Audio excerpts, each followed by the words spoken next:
साथियों, विवेक ओझा official channel पर आप सभी का स्वागत है। मोदी की अमेरिका यात्रा पर भारत सहित दुनिया भर की निगाहें हैं। लोग जानना चाहते हैं कि ट्रंप और मोदी में क्या खास बातें हुईं, क्या बड़े निर्णय हुए जिसके दूरगामी असर पड़ेंगे।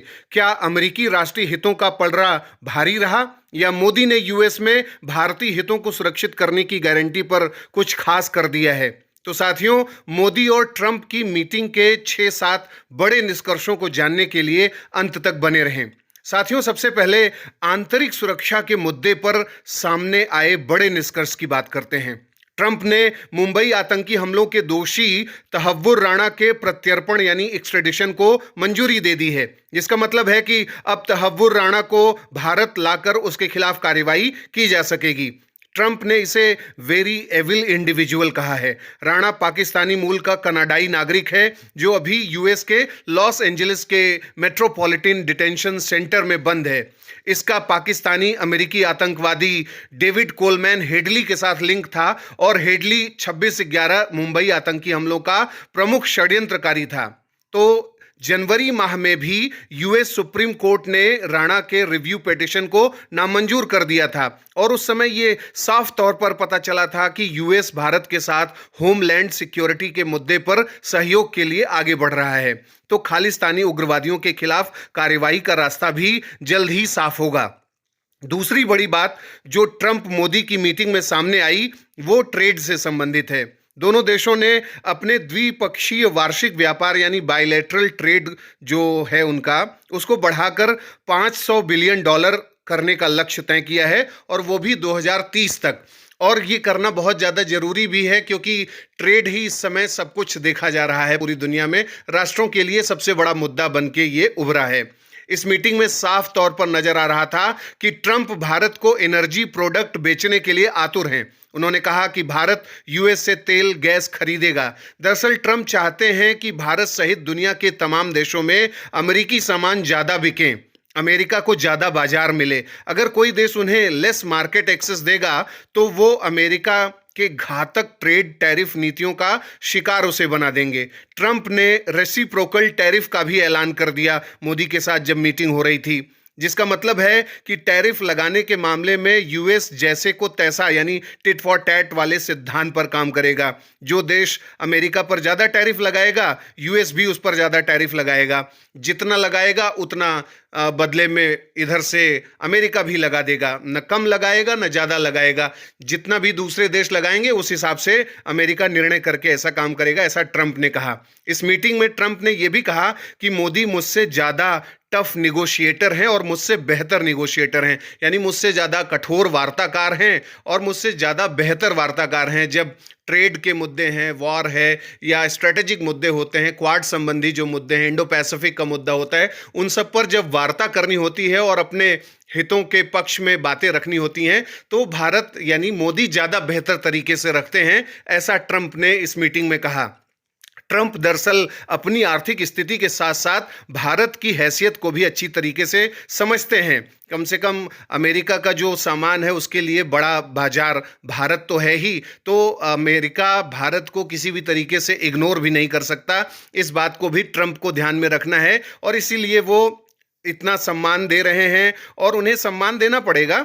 भारत 2017 से यूएस से एलएनजी का आयात कर रहा है और अब आने वाले समय में इंडिया यूएस एनर्जी ट्रेड बढ़ेगा, जिससे भारत ईरान और भारत खाड़ी संबंधों पर भी प्रभाव दिखेगा। लेकिन जरूरी नहीं है कि नेगेटिव ही प्रभाव दिखे। ट्रंप ने घोषणा की है कि भारत और यूएस मिलकर India middle east Europe economic corridor को बनाएंगे, जिसे ट्रंप ने one of the greatest trade routes कहा है। ट्रंप ने कहा है कि यह कॉरिडोर इंडिया, इजराइल, इटली और यूएस को कनेक्ट करेगा। इसका ईस्टर्न कॉरिडोर इंडिया को गल्फ रीजन से कनेक्ट करेगा और जो नॉर्दर्न कॉरिडोर है वो गल्फ रीजन को यूरोप से कनेक्ट करेगा। अगर हम डिफेंस सहयोग पर बात करें तो यूएस ने भारत को F-35 स्टील्थ फाइटर जेट्स देने का रास्ता साफ करने की बात की है। लॉकहीड मार्टिन का जो F-35 lightning second 5th generation का ये स्टील्थ फाइटर जेट है, ये सबसे एडवांस्ड फाइटर जेट है और 15th addition of arrow India में ये दिखाया भी जा चुका है। अगर हम भारत और चीन के संबंधों के मुद्दों पर बात करें तो उसमें भी ट्रंप ने अपना दृष्टिकोण इस बैठक में रखा है। ट्रंप ने कहा कि दोनों देशों को मिलकर विवाद और तनाव को दूर करना चाहिए, यानी डी एस्केलेशन की तरफ आगे बढ़ना चाहिए। और तो और ट्रंप ने इंडिया चाइना बॉर्डर डिस्प्यूट पर अपना मेडिएशन यानी मध्यस्थता का भी प्रस्ताव कर दिया है। उन्होंने कहा कि भाई एक विशेष सर्किल है ये, कि कैसे भारत जो है प्रभावित हो रहा है बॉर्डर डिस्प्यूट से, और शांतिपूर्ण तरीके से इसका समाधान होना जरूरी है। तो जिस तरीके से और पहले भी अरुणाचल प्रदेश को इंटीग्रल पार्ट अमेरिका की तरफ से बताया जा चुका है, तो भारत जो है भारत का जो दृष्टिकोण है और जो भारत की टेरिटोरियल इंटीग्रिटी है, सॉवरेनिटी है, उसको एक वैधता प्रदान करने के क्रम में अमेरिका आगे बढ़ता दिख रहा है। ट्रंप ने यह भी कहा कि हार्ले डेविडसन बाइकों को भारतीय बाजारों में जगह तलाशने के लिए बड़ी मशक्कत करनी पड़ी, और वो भी अधिक टैरिफ दरों के चलते। उन्होंने भारत को मोटरसाइकिलों को बेचने में आने वाली समस्या का जिक्र किया, एक्सेसिव टैरिफ को वजह बताया, और इसी मुद्दे पर तो मोदी को टफ निगोशिएटर भी बताया। और उन्होंने कहा कि दोनों में कोई कॉन्टेस्ट नहीं हो रहा है, यानी मोदी और ट्रंप में कोई कॉन्टेस्ट नहीं हो रहा है। भारत ने हाल में हार्ले डेविडसन बाइक पर टैरिफ में कमी भी की है। मोदी जब यात्रा करने वाले थे अमेरिका की, उससे पहले उन्होंने ये निर्णय लिया, तो उससे भी प्रभाव पॉजिटिव पड़ रहा है। भारत और अमेरिका में सिविल न्यूक्लियर कोऑपरेशन को आगे बढ़ाने पर सहमति दिखाई गई है। दोनों के बीच में 2005 में सिविल न्यूक्लियर एग्रीमेंट हुआ था, और अमेरिका ने जो भारत की एक नाभिकीय अस्पृश्यता थी, न्यूक्लियर अनटचेबिलिटी जैसा बर्ताव इंटरनेशनल कम्युनिटी में भारत के साथ हो रहा था, यानी 1974 से लेकर लगातार, यानी एनएसजी जब बना था, न्यूक्लियर सप्लायर ग्रुप, और भारत को टारगेट किया जा रहा था कि न्यूक्लियर टेक्नोलॉजी न दिया जाए, फ्यूल न दिया जाए, और तमाम चीज़ें न दी जाएं, nuclear reactors, nuclear power plants के जो भी इक्विपमेंट्स होते हैं वो सब न दिए जाएं।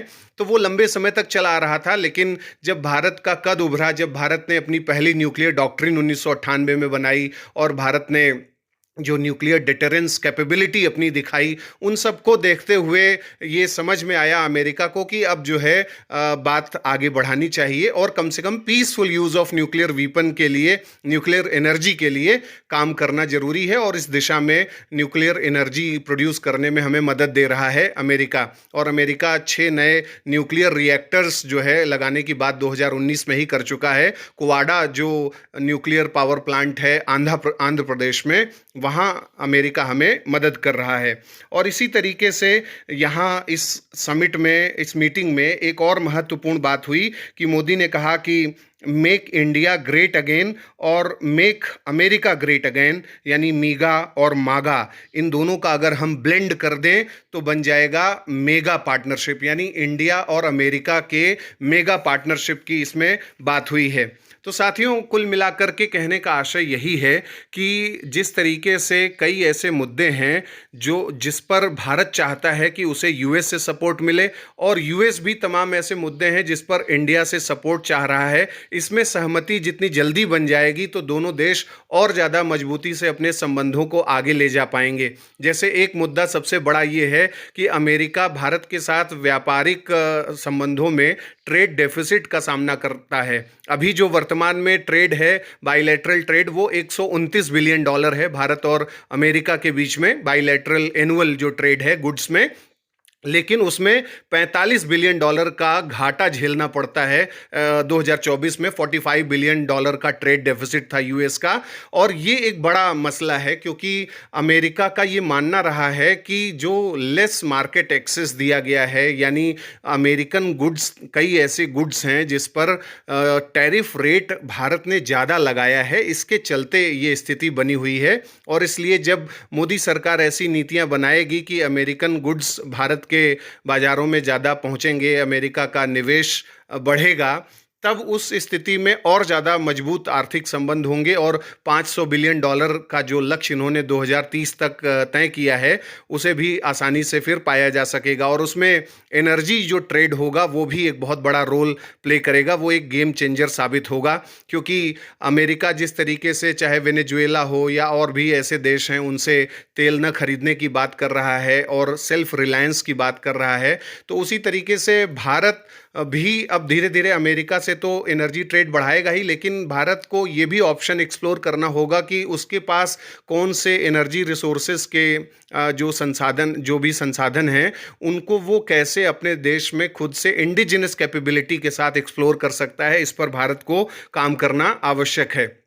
इसके साथ-साथ ये जो अभी डिपोर्टेशन वाला मुद्दा था, ये भी एक बहुत ही गंभीर मुद्दा है, जिस पर अभी स्पष्ट बात होनी है कि अमेरिका क्या करने वाला है, क्योंकि 104 भारतीयों को जो अवैध तरीके से अमेरिका में रह रहे थे, उन्हें डिपोर्ट किया गया और अब 800 के आसपास और भी ऐसे लोग हैं जिन्हें आइडेंटिफाई किया गया है, जिन्हें भारत भेजना है।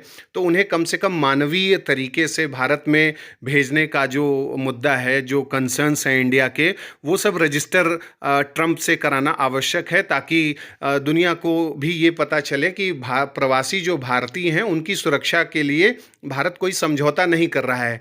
ये अलग बात है कि इल्लीगली जो है ये लोग जो लोग गए थे उन्हें डिटेन करना या उन्हें डिपोर्ट करना, ये सब अमेरिका का अधिकार है और लीगल अपने दायरे में रह करके अमेरिका तो ऐसा काम करेगा ही, लेकिन उसे थोड़ा मानवोचित तरीके से, ह्यूमन तरीके से और भारत को ट्रस्ट में लेते हुए ये सब काम करना आवश्यक था और इसी मुद्दे पर बातचीत होनी है। और एक और मुद्दा जो सबसे बड़ा ये है कि अमेरिका की धरती पर कुछ भारत विरोधी जो एलिमेंट काम करते हैं, खासकर खालिस्तानी जो एलिमेंट हैं, पन्नू का जो मुद्दा है, इन सब पर भी एक सहमति बननी जरूरी है। सूचना ये भी है कि 12 ऐसे गैंगस्टर की लिस्ट भी भारत में एमएचए ने तैयार कर ली है और उस पर डिस्कस किया जाना है, जिसमें अनमोल विश्नोई और गोल्डी बरार जैसे लोग हैं शामिल, जो ऑर्गेनाइज्ड क्राइम करते हैं, इलीगल जो वीपन स्मगलिंग का काम करते हैं, ड्रग स्मगलिंग है और तमाम चीज़ें करते हैं और भारत में अपराध का जो नेटवर्क है उसे बड़े लेवल पर बढ़ाते हैं। और वो सब अमेरिका की धरती पर चूंकि रह रहे हैं, इसलिए उनको किस तरीके से अमेरिका से भारत वापस ले आया जाए और उनके खिलाफ कार्रवाई की जाए, इसमें एक म्यूचुअल लीगल असिस्टेंस कोऑपरेशन होना आवश्यक है भारत और अमेरिका के बीच में। इस मुद्दे पर भी मोदी अवश्य ट्रंप से बात करने वाले होंगे। तो ऐसे तमाम प्रकरण हैं, खासकर वीज़ा का भी एक मुद्दा है कि अमेरिकन जो वीज़ा पॉलिसी है वो बीच बीच में देखी गई है कि वो टफ़ बनाई गई है, क्योंकि चाहे स्टूडेंट्स हों, चाहे प्रोफेशनल्स हों, डॉक्टर्स हों, सॉफ्टवेयर इंजीनियर्स हों, भारत का जो एक कुशल श्रम है, स्किल्ड लेबर है, वो अमेरिका में जाकर के डोमिनेट कर रहा है। और इस बात से अमेरिका को और ख़ासकर अमेरिकन नेतृत्व को, ट्रंप को डर लगता है कि भाई अमेरिकन जो आइडेंटिटी है, अमेरिका का जो वर्क फोर्स है, वर्क कल्चर है, वो सब कहीं उसका पूरा नेतृत्व करता भारतीय ही न बने, अमेरिका को भी स्पेस मिलना चाहिए। इसलिए टफ नीतियां आती रही हैं, लेकिन समय समय पर जब भारत ने अपना कंसर्न शो किया है तो ट्रंप की तरफ से अमेरिकन एडमिनिस्ट्रेशन ने साफ तौर पर बताया है कि नहीं, हम वीज़ा पॉलिसीज़ पर ईज डाउन कर रहे हैं और पर्याप्त मात्रा में वीज़ा दिया जाएगा भारतीयों को और भारतीय आकर के अमेरिका में, अमेरिकन अर्थव्यवस्था में अपना योगदान दे सकेंगे।